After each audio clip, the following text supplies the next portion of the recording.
What I've discovered in my first few years as a superintendent is that in a district without clear vision, if you ask them what their work is, they tell you this very long narrative full of initiatives. Without a clear vision, that's what education feels like. We basically have 5 competencies of leadership that we talk about and that we've defined: vision, instructional leadership, culture leadership, people leadership, and organization and systems. And if you ask me what was most important, I'd probably say vision. The vision is the unifying force, and it gives us a much better focus on our work, it gives us much better alignment on our work, and it prevents the work from feeling overwhelming. I think all the best leaders that I've worked with have the ability to inspire the people around them. So that the staff and everyone in the system understands what the direction is, where are we headed to.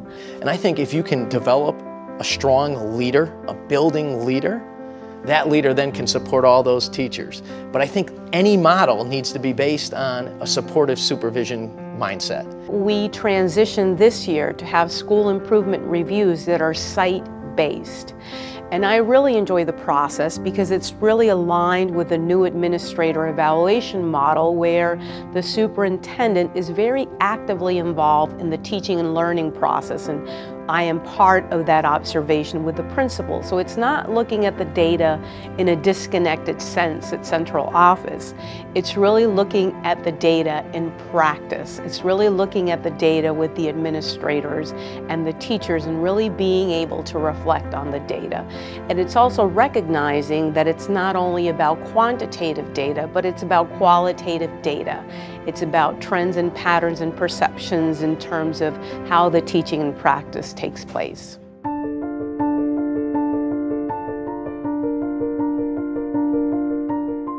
I think effective administrators will attract effective teachers by really understanding what it takes to impact student achievement. We know that the biggest lever for student success is the individual classroom teacher, but we also know that the second biggest lever is that administrator, the leader in the building. By focusing on administrator evaluation and really enabling them to calibrate themselves as observers, which is a concept that we talked about for years, and administrators would say, when I go into a classroom, I want to know, what is it that I'm looking for?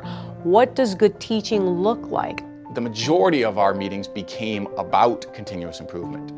And they were either meetings about evidence and practice and what are we doing, and that too is growing them, or it was really deep level meetings where we were actually observing each other's practice. When we're having a faculty meeting, it's talking about teaching and learning. It's talking about best practices. It's no longer a laundry list of all the items. That can be an email sent at another time.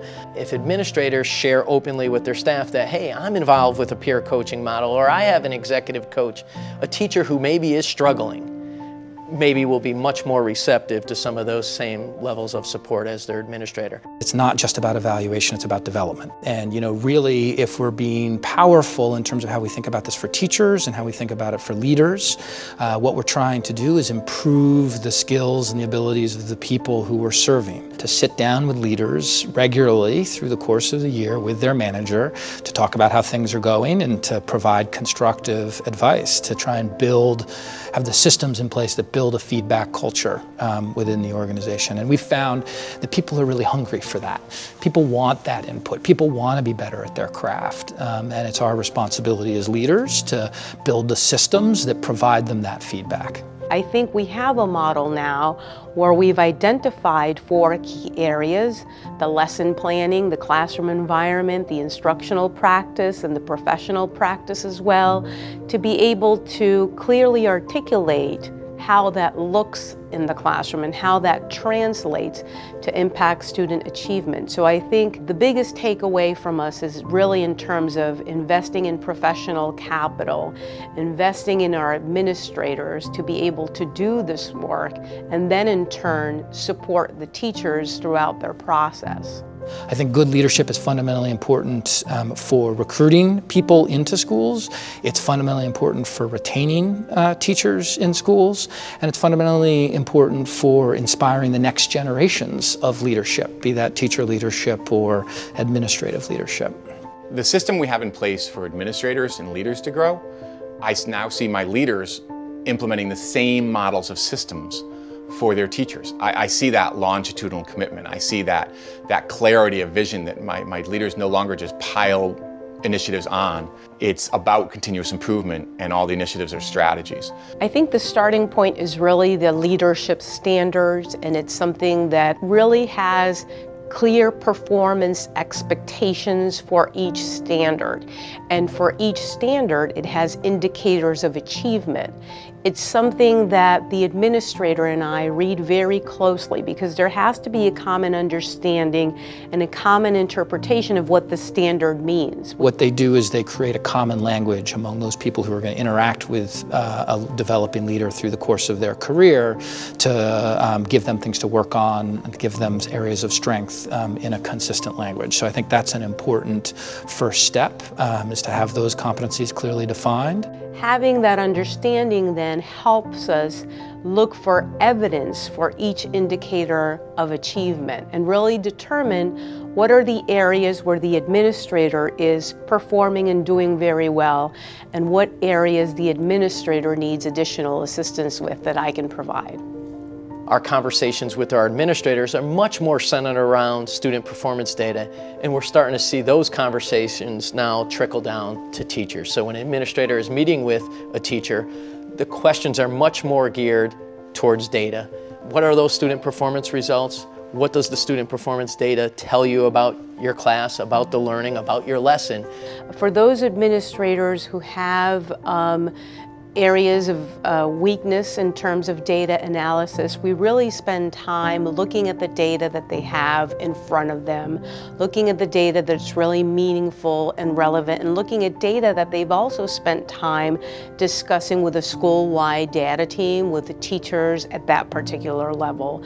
I like to spend a lot of time doing a mini case study, so selecting a particular student who was probably struggling in the fall and charting that student throughout the year to see if there has been growth, and using that particular student as a case study for a larger case study in terms of a grade. So for example, grade 9 or grade 10.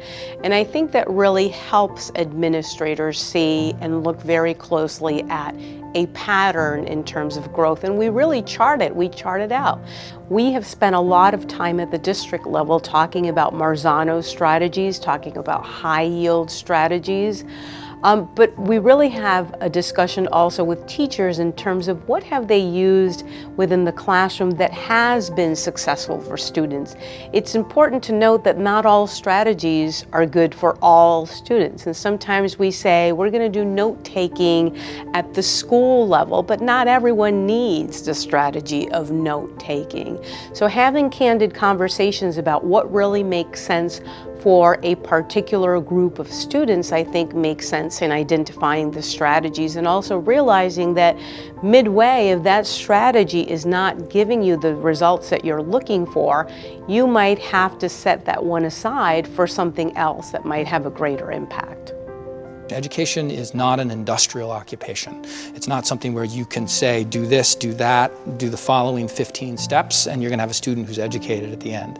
It's a professional occupation that requires judgment, it requires subtlety, it requires constant adjustment. And in that context, the power of your people, be they teachers or leaders, is the single most important thing that you have.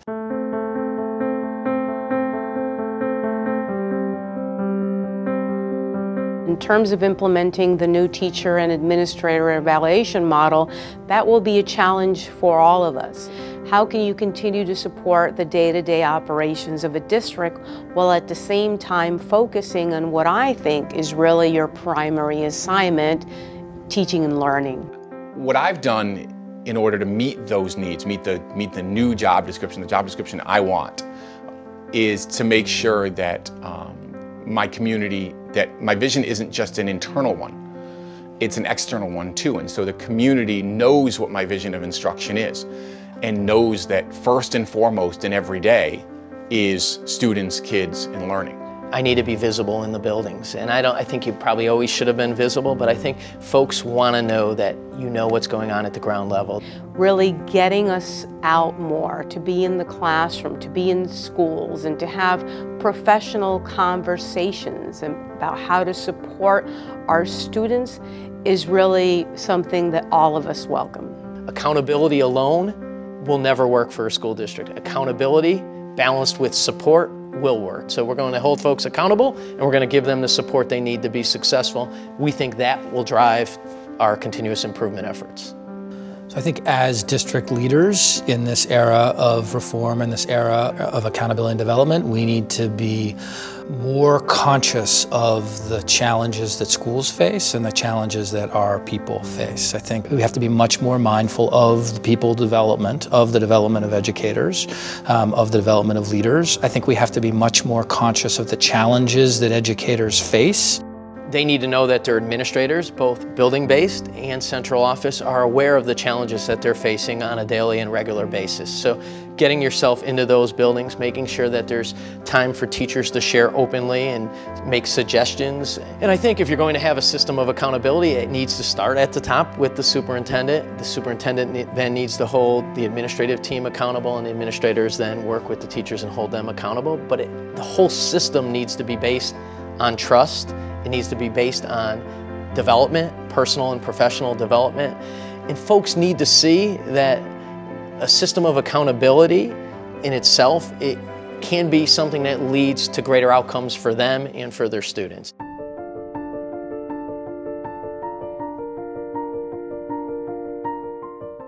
We strike a balance in creating effective administrators and impacting positive outcomes by setting realistic student goals.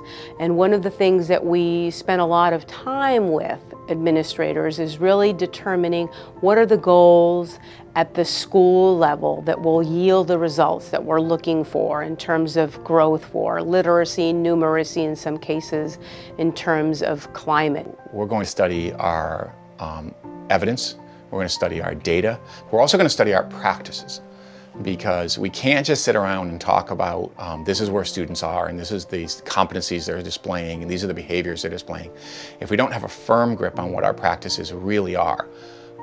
Because otherwise we might just set goals where we're replicating the practices that are already in place that may have been effective or may not have been effective. It involved analysis and observations of our practices, and it involved analysis and observations of the outcome-based evidence. So we've built our evaluation and development system around the idea that you start with a goal-setting conference, you have a mid-year check-in, you have an end-of-year check-in, and there's lots of information that may fuel those discussions. We organize particularly the goal-setting conversation in sort of, I guess, three categories. One is student and school goal setting. Second is around the different leadership competencies. And the third is a structured conversation about professional learning. Having that orientation, I think, is an important first step. The evaluation or the coaching is not the school visit when you walk through and you give the coaching afterwards in the leadership, or it's not the classroom visit when you then give the feedback immediately afterwards. It's instead the feedback that's based on repeated and consistent interactions, and when you can develop a real clear storyline about what it is that an educator may be strong with and where they may need development. So developing an action plan is something that our administrators are very aware of, and there are two critical areas in that process: really establishing timelines for those key priorities and identifying the adult behaviors or actions that really need to take place to achieve those identified goals. Let's create that action plan, let's create some timelines, and tell me who's going to be responsible for carrying out each one of those items, because it may be the instructional associate, it may be the assistant principal, it may be the guidance director, but let's create all of our action steps, let's put timelines and dates to those, and then let's who's responsible, and then who's going to monitor to make sure that it's occurred. This is where we want to go. We've agreed this is where we need to go. for our staff, for our students. So how are we going to get there? You're looking for specific details that support the goals that were set at the beginning of the school year. And those goals really need to be aligned with the district goals. They need to be developed by mutual agreement, the superintendent and the administrator. And the goals also need to be linked to the Connecticut leadership standards. And that's part of having a common understanding of what the standard means. And you really need to spend time having dialogue, professional dialogue with administrators in terms of the interpretation of the standard. For me, to identify good evidence, it needs to be about student growth, and it needs to be consistent across the district. So I'm looking for student growth academically, but I'm also looking for improved enrichment programs, improved intervention blocks. I'm looking for reductions in behavioral referrals and suspensions. We would also observe the administrator conduct or facilitate faculty meetings, data team meetings, professional learning communities. We would also observe the administrator interacting with parents at an evening function or family engagement. Evidence takes all kinds, it takes all forms, and some of it is more reliable and more significant than others. You know, on any given day, on any given visit, there could be 1,000 things happening that are influencing what the context is. I think the most important thing in observation is to be able to develop a real through line and a real storyline about what the leadership needs are as they relate to competencies. I think a good rubric helps to create and steer a storyline out of what can be discrete and disparate bits of evidence. The rubrics are very helpful in terms of providing coach to effective administrators because they give you specific targeted language, and that's something that we sometimes struggle with. The rubric doesn't necessarily provide you the action plan, but it does provide you the very clear idea of destination. Sometimes we say something is good or needs improvement, but what does good look like and what exactly needs improvement? Sometimes I think in the past we've gotten stuck in conversations of, and here's what we'll do to make you better. And better is just a deadly term because you can't grab better. You can't visualize better unless you have something like a rubric and this is what better looks like. This is the attributes or behaviors of better. There's specific sections that each administrator can target where they're at, and I think if the administrator fills out the rubric, the central office staff person, the superintendent, fills out the rubric, and then to have that open, honest discussion, I think that will lead to improvement plans for the administrator. Once we do locate you on the rubric, we can then very clearly and with some concreteness draw, and here's what looks like to the right of the rubric. Being able to align that with a specific performance target, an indicator of achievement, gives the administrator very, very targeted feedback in terms of what are the areas of need or what are the areas of growth. The categories are specific enough, but they also give you some room for growth, which is what this whole profession is about and why we think a new evaluation system for both teachers, administrators, and superintendents will lead to better student outcomes, because it will be about developing professionally as an individual. And if we can all get better at what we do, in the end it will be our students that benefit from that.